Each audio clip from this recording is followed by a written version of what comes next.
ओम पूर्णमदः पूर्णमिदं पूर्णात् पूर्णमुदच्यते पूर्णस्य पूर्णमादाय पूर्णमेवावशिष्यते। ओम शांति शांति शांति। नमस्कार मित्रों। आज की वीडियो में हम बृहदारण्यक उपनिषद के प्रथम अध्याय के 5वें ब्राह्मण का जो पहला मंत्र है उसका पाठ करेंगे। तो आइए देखते हैं कि ये मंत्र क्या कहता है। तो जो मंत्र वह कहता है, यत् सप्त अन्नानि मेधया तपस आजनयत पिता, अर्थात जो 7 अन्नों को बलिदान और तप द्वारा उत्पन्न किया पिता ने, एकमस्य साधारणम, अर्थात एक साधारण है, द्वे देवान अभाजयत, अर्थात 2 देवताओं का भाग, त्रिण्य आत्मने अकुरुत, अर्थात 3 स्वयं के लिए किए, पशुभ्य एकम प्रायच्छत, अर्थात एक को पशुओं के लिए उत्पन्न किया, तस्मिन् सर्वम प्रतिष्ठितम यच्च प्राणीति यच्च न, अर्थात उसमें ही सभी प्रतिष्ठित हैं जो प्राणमय है और जो नहीं, कस्मात्तानि न क्षीयन्ते अद्यमानानि सर्वदा, अर्थात किस लिए वे क्षीण नहीं होते सर्वदा भोगे जाने पर भी, यो व एताम अक्षितिम वेद सो अन्नम अत्ति प्रतीकेन, अर्थात जो भी इसके अक्षय होने को जानता है वह अन्न भोगता है प्रतीक द्वारा, स देवान अपि गच्छति, अर्थात वह देवताओं को भी जाता है, स ऊर्जम उपजीवति, अर्थात वह ऊर्जा पर जीता है, इति श्लोकाः, अर्थात ऐसी घोषणा है। तो यहाँ पर इस मंत्र में बताया जा रहा है कि बलिदान और तप द्वारा पिता ने जो 7 प्रकार के अन्नों को उत्पन्न किया उनमें से एक साधारण अन्न है, 2 देवताओं का भाग है और 3 अन्न उसने स्वयं के लिए उत्पन्न किए और एक को पशुओं के लिए उत्पन्न किया। और सभी जो हैं, जो प्राणमय हैं और जो प्राणमय नहीं है, वह सब अन्न में ही प्रतिष्ठित हैं। और जो ये जानता है कि ये जो अन्न है ये भोगे जाने पर भी क्षीण नहीं होता, वह जो है वह इस बात को जान करके अन्न को भोगता है प्रतीक द्वारा, और वह देवताओं को भी जाता है और वह ऊर्जा पर जीवित रहता है, इस प्रकार की घोषणा है। तो यहाँ पर हमको जो बताया जा रहा है वह अन्न के विषय में बताया जा रहा है कि अन्न किस प्रकार से है। और यहाँ पे बोला जा रहा है कि 7 प्रकार के अन्न हैं जो कि प्रजापति ने उत्पन्न किए, पिता ने उत्पन्न किए। उनमें से एक तो साधारण है। अब ये जो इनके बारे में बात बताई जाएगी, ये आगे चल के जो है अगले मंत्र में जो है इनको और विस्तार से बताया जाएगा, परंतु यहाँ पर जितना बात हमको बताई जा रही है उसको हम थोड़ा और अच्छे से समझ लेते हैं ताकि फिर जो है आगे की बात को और गहराई से समझाया जा सके। तो प्रायः लोग क्या सोचते हैं कि अन्न जो है वो है जो कि हम भोजन भोगते हैं, परंतु वास्तव में ऐसा नहीं है। अन्न केवल हमारा भोजन नहीं है। जो भोजन हमारा है वह केवल हमारे इस भौतिक शरीर का अन्न है। तो पशुभ्य बोला ना, एक पशुओं के लिए, तो जो एक पशुओं के लिए उत्पन्न किया वह एक प्रकार से कहा तो केवल वो वाला भोजन है जो कि हम जिसको हम अन्न पूरी तरह समझते हैं। अन्न केवल उतना नहीं है, अन्न उससे कहीं अधिक है। और आप देखिए कि इस बात को हम अपनी भाषा में भी समझ सकते हैं। जैसे बोलते हैं ना कि इस व्यक्ति को ज्ञान की बहुत भूख है, या इस व्यक्ति को शक्ति की बहुत भूख है, इस व्यक्ति को जो है आदर की बहुत भूख है। तो ये जो हम बोलते हैं ना भूख, तो ये भूख जो है ये अन्न की ही तो भूख है ना। तो अन्न केवल भौतिक शरीर का अन्न नहीं है, एक हमारे सूक्ष्म शरीर का भी अन्न है, एक हमारे विज्ञानमय शरीर का भी अन्न है, एक प्राणमय शरीर का भी अन्न है। तो ये अलग अलग प्रकार के अन्न हैं वास्तव में, जिनको हमें अच्छे से समझना चाहिए, तभी हम वास्तव में इस जीवन को अच्छे से समझ सकेंगे। जैसे हमको क्या लगता है कि बस केवल जो है भोजन भोगने से जो है हमारा ये अन्न है, परंतु हमारा जो मन है वह बहुत सारी वस्तुओं को और भोगता है। जैसे हमारी बुद्धि को जो है ज्ञान की भूख होती है, तो उसके लिए ज्ञान उसके लिए अन्न है। या जो हमारा जो है अहंकार है, उसको मान बढ़ाई की भूख है कि मेरा मान हो, मेरा सत्कार हो, मुझे अच्छा माना जाए और सब लोग मेरी वाहवाही करें। तो ये सब भी वास्तव में अन्न नहीं है। और जैसे मैं आपको पहले ही बोल चुका हूँ कि पूरा विषय भोग जो है, विषय भोग पूरी तरह से वास्तव में अन्न ही है। तो ये किस प्रकार से अलग अलग हैं इनको तो हमें अगले मंत्र में बताया जाएगा, किंतु हमें यहाँ पे जो प्रायः समझना है, मूलतः जो हमें समझना है वो यही है कि अन्न केवल एक नहीं है, अन्न कई प्रकार के अन्न होते हैं।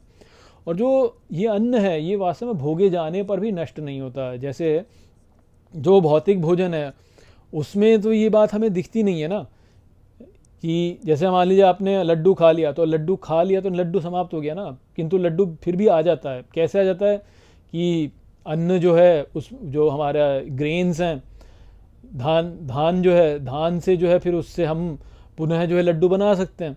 और वो धान जो है वो धरती से आता है, तो धरती से आता है वो, तो वहाँ पे है। तो जो भी ये अन्न है ये भोगे जाने पर भी कभी नष्ट नहीं होता, अर्थात अन्न कभी नष्ट नहीं होता है। और ये तो भौतिक अन्न है, परंतु जैसे जो ज्ञान का अन्न है तो वो भी कभी नष्ट नहीं होता है। जो ज्ञान है वो आता जाता है, आता जाता है, आता जाता है, और वो नष्ट नहीं होता है। या जो मान है, हमको मान चाहिए चाहिए चाहिए, एक बार मिल गया तो फिर भी चाहिए, और मिल गया तो और भी चाहिए, और मिल गया तो और भी चाहिए, तो चाहिए चाहिए चाहिए, और वो नष्ट भी नहीं होता। तो ये जो अन्न है ये भोगे जाने पर भी वास्तव में नष्ट नहीं होता, क्योंकि ये एक चक्र है, एक चक्र में ये चल रहा है वास्तव में। जाएगा आएगा, जाएगा आएगा, जाएगा आएगा, जाएगा आएगा। हमने जो कुछ खाना खाया तो खाना खाने पे मल निकाला, पहले शरीर से उसकी ऊर्जा बनाई, उससे हमने कुछ किया, फिर जो है वो जो किया और जो मल निकाला उससे जो है और भोजन उत्पन्न हो गया। तो ये सब कुछ वास्तव में एक उसमें ही है, ये सब कुछ जो है वो है ही। तो जो पदार्थ रूप में था वो मल के रूप से निकल गया बाहर, परंतु जो उसके भीतर शक्ति थी वो हमारे भीतर आ गई, उस शक्ति से हमने कार्य किया। वो शक्ति भी नष्ट नहीं होती है, वो भी घूम के फिर आ जाती है। जो पदार्थ है वो भी घूम करके फिर आ जाता है। तो ये सब कुछ घूम करके फिर आ जाता है। तो जो हमको यहाँ पे इस प्रकार समझ में आती है वो यही है कि जो नष्ट होता है वह तो नष्ट होता है, वास्तव में कुछ भी नष्ट नहीं होता, सब कुछ जो है रिसाइकल हो जाता है। ये बात यहाँ पे बताई जा रही है कि यहाँ पे कुछ भी नष्ट नहीं होता, सब रिसाइकल हो जाता है, एक रूप से दूसरे रूप, दूसरे रूप से तीसरे रूप, तीसरे रूप से चौथे रूप से फिर से पहले रूप में आ जाता है वापस। तो जो इस बात को समझ लेता है वह फिर जो है ऊर्जा पर ही जीवित रहता है, ये बोला है यहाँ पे। या वो प्रतीक द्वारा ही भोजन भोगता है, कि बस दिखाने के लिए उसने खा लिया, परंतु वास्तव में जानता है कि मैंने इसको खाया तो ये नष्ट नहीं हुआ है, वास्तव में ये सब संरक्षित है, सब वापस आ जाएगा। तो इस प्रकार से यदि देखा जाए तो कुछ भी नहीं भोगा इस प्रकार से यदि देखा जाए तो कुछ भी नहीं भोगा वास्तव में, क्योंकि कुछ भी नष्ट हुआ ही नहीं, सब कुछ जाके पुनः वापस आ गया। सब जो ऊर्जा हमने प्राप्त की उसका हमने उपयोग किया, परंतु रिसाइकल हो गया, वो भी आ जाती है। जो हमने पदार्थ हमने भोगा वो भी जो है रिसाइकल हो गया, पूरे फिर आ जाएगा। तो कुछ भी जब नष्ट नहीं हुआ अर्थात हमने कुछ भोगा ही नहीं वास्तव में। तो इस प्रकार से जो इस बार को जानता है वह प्रतीक के द्वारा भोगता है, कि भाई मैंने बस दिखाने के लिए भोग लिया, परंतु वास्तव में कुछ भी भोगा नहीं गया। अर्थात जो हमारा स्वरूप है वह वैसा का वैसा ही है, और जो वो भोगता है वह भी वैसा का वैसा ही है। बस उसमें जो है क्रिया के द्वारा वो साइकिल चलता रहता है, वो इधर से उधर, उधर से इधर, इधर से उधर, उधर से इधर चलता रहता है। ये बिल्कुल ऐसा हो गया कि किसी एक सीमित सी कोई इकाई हो, उसके भीतर चीज़ों का आदान प्रदान एक दूसरे में होता रहा। वो एक दूसरे में आदान प्रदान हो रहा है तो लगेगा ऐसा कि भाई हाँ कुछ घट रहा है, कुछ बढ़ रहा है, कुछ घट रहा है, कुछ बढ़ रहा है, किंतु वास्तव में ना तो कुछ घट रहा है ना ही कुछ बढ़ रहा है। जो जैसा है वो वैसा का वैसा ही है। बस वो गतिविधि के कारण हमको ऐसा लग रहा है कि वो घट रहा है, बढ़ रहा है, किंतु वास्तव में कुछ भी नहीं हो रहा है। वो केवल इधर से उधर गया, उधर से इधर गया, इधर से उधर गया, उधर से इधर गया, यहीं से यहीं है। तो जो हम कहते हैं ना कि स्थिति है और गति है, तो स्थिति और गति जो है वो गति स्थिति में ही दिख रही है हमको, तो वास्तव में स्थिति ही है। गति जो है वो केवल ऊपर से हमको दिख रही है, प्रतीक द्वारा ऊपर से हमको दिख रही है। तो इस कारण से जो है वह जो है वो ऊर्जा पर ही जीता है, ऐसी घोषणा है कि वो फिर जो है वो जो घट रही है, उस घटना को घटने की जो शक्ति है, जो चलाने वाली शक्ति है, वो केवल उस पर ही जी रहा है, वो केवल उसको देख रहा है।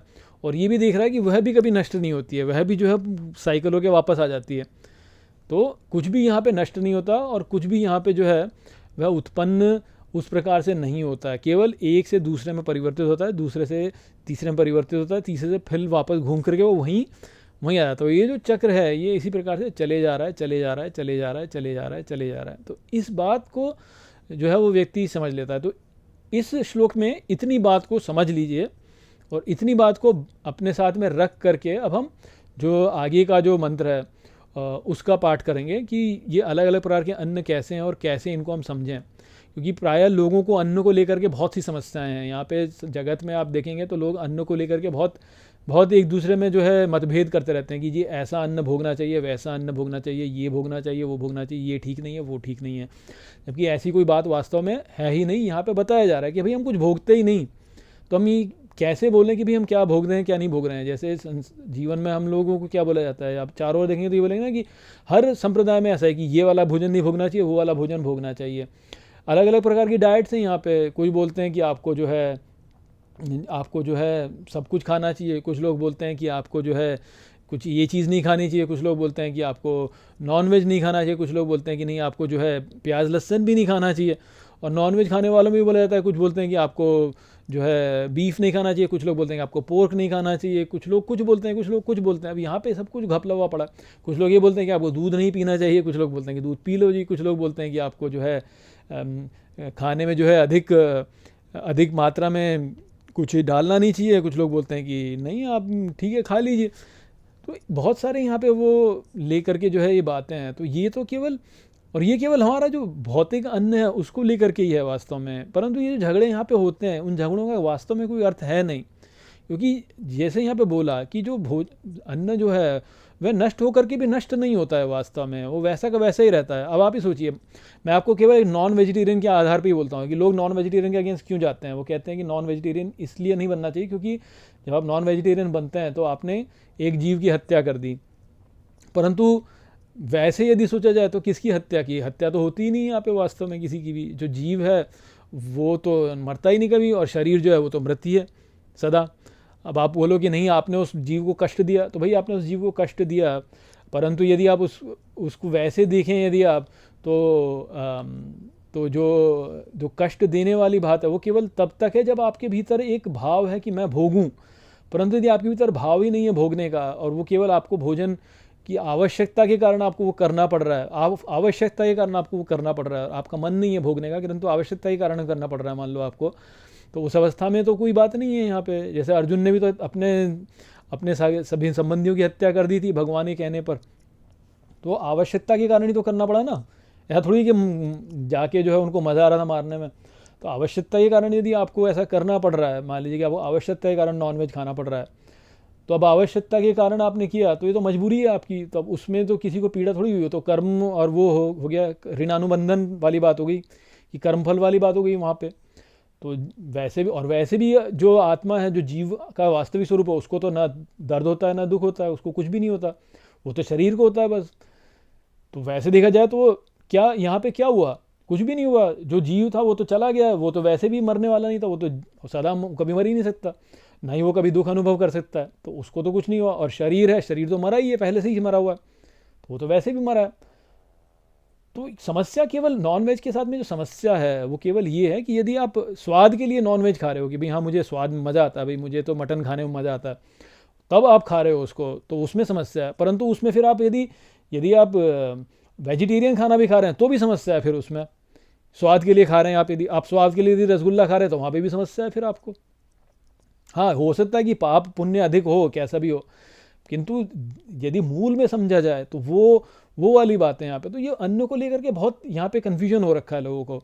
तो जो इस बात को समझता है ना कि अन्न नष्ट होने पर भी नष्ट नहीं होता, अन्न नष्ट होने पर भी नष्ट नहीं होता वास्तव में, वो इस बात को समझेगा कि भैया यहाँ पे कुछ खत्म नहीं होता है, सब वैसा का वैसा ही रहता है, केवल एक से दूसरे में चले जाता है, केवल एक से दूसरे में चले जाता है। और समस्या केवल इसमें है कि हम भोगना चाहते हैं। जब हम अपने मजे के लिए कुछ करते हैं ना, वो वही समस्या है। फिर आप नॉन वेज खाओ, वेज खाओ, कुछ भी खाओ, आप समस्या है अपने मजे के लिए यदि आप खा रहे हो तो। और यदि अपने मजे के लिए नहीं खा रहे हो तो फिर आप कुछ भी खा रहे हो, सब ठीक है वास्तव में। फिर नॉन वेज भी खा रहे हो तो भी ठीक है, कोई प्रॉब्लम नहीं है। परंतु इस बात को लोग नहीं समझते, और फिर लोग जो है जज करते हैं एक दूसरे को कि भाई आप तो नॉन वेज खाते हो तो आप तो बुरे व्यक्ति हो, और हम वेज खाते हैं तो हम अच्छे व्यक्ति हैं। तो ये बात जो है ये समझ नहीं पाते लोग। तो वो ही यहाँ पे समझाया जा रहा है कि जो इस बात को समझता है कि अन्न के नष्ट होने पर भी वह कभी नष्ट नहीं होता, वह केवल प्रतीक के रूप में भोजन को खाता है, वह केवल प्रतीक के रूप में भोजन भोगता है, और वो ऊर्जा पर ही जीता है वास्तव में। तो आप भी इस बात को समझ लीजिए। और हमारे ग्रंथों में कहीं पर ये नहीं लिखा है कि आपको ऐसा ही भोजन खाना चाहिए, आपको वैसा ही भोजन खाना चाहिए। गीता में भी श्री कृष्ण ने क्या बोला कि सात्विक भोजन वो है जो पुष्ट करता है, जो राजसिक भोजन है वो अधिक स्वादिष्ट होता है, जिसमें बहुत अधिक स्वाद हो। जैसे कि मैंने आपको कहा, अपने स्वाद के लिए खा रहे हो, कुछ भी खा रहे हो बेकार है, वो आपको वो ठीक नहीं है। अपने स्वाद के लिए खा रहे हो, यदि भले ही वेज खाओ नॉन वेज खाओ, भले ही आप जो है सबसे सात्विक भोजन खा लो, परंतु अपने स्वाद के लिए खा रहे हो तो प्रॉब्लम है। अपने स्वाद के लिए नहीं खा रहे हो तो सब ठीक है। और गीता में श्री कृष्ण ने वही बोला कि जो सात्विक भोजन वो पुष्ट करता है, जो राजसिक भोजन वो अधिक स्वाद वाला होता है, और जो तामसिक भोजन है वो बासी भोजन होता है। इतना ही बोला उन्होंने, इससे अधिक नहीं बोला है। पर लोग फिर भी अपनी अपनी अकल लगा के, अपनी बुद्धि लगा के जो है कुछ कुछ भी बोलते रहते हैं और कुछ कुछ भी करते रहते हैं, क्योंकि इस बात को नहीं समझते जो यहाँ पे बोला गया। तो वो संदेश था यहाँ पर इस मंत्र में। आशा करता हूँ कि मैंने इस मंत्र को आपको अच्छे से समझा दिया होगा। चलिए इसी के साथ इस वीडियो को यहीं पे समाप्त करते हैं। नमस्ते।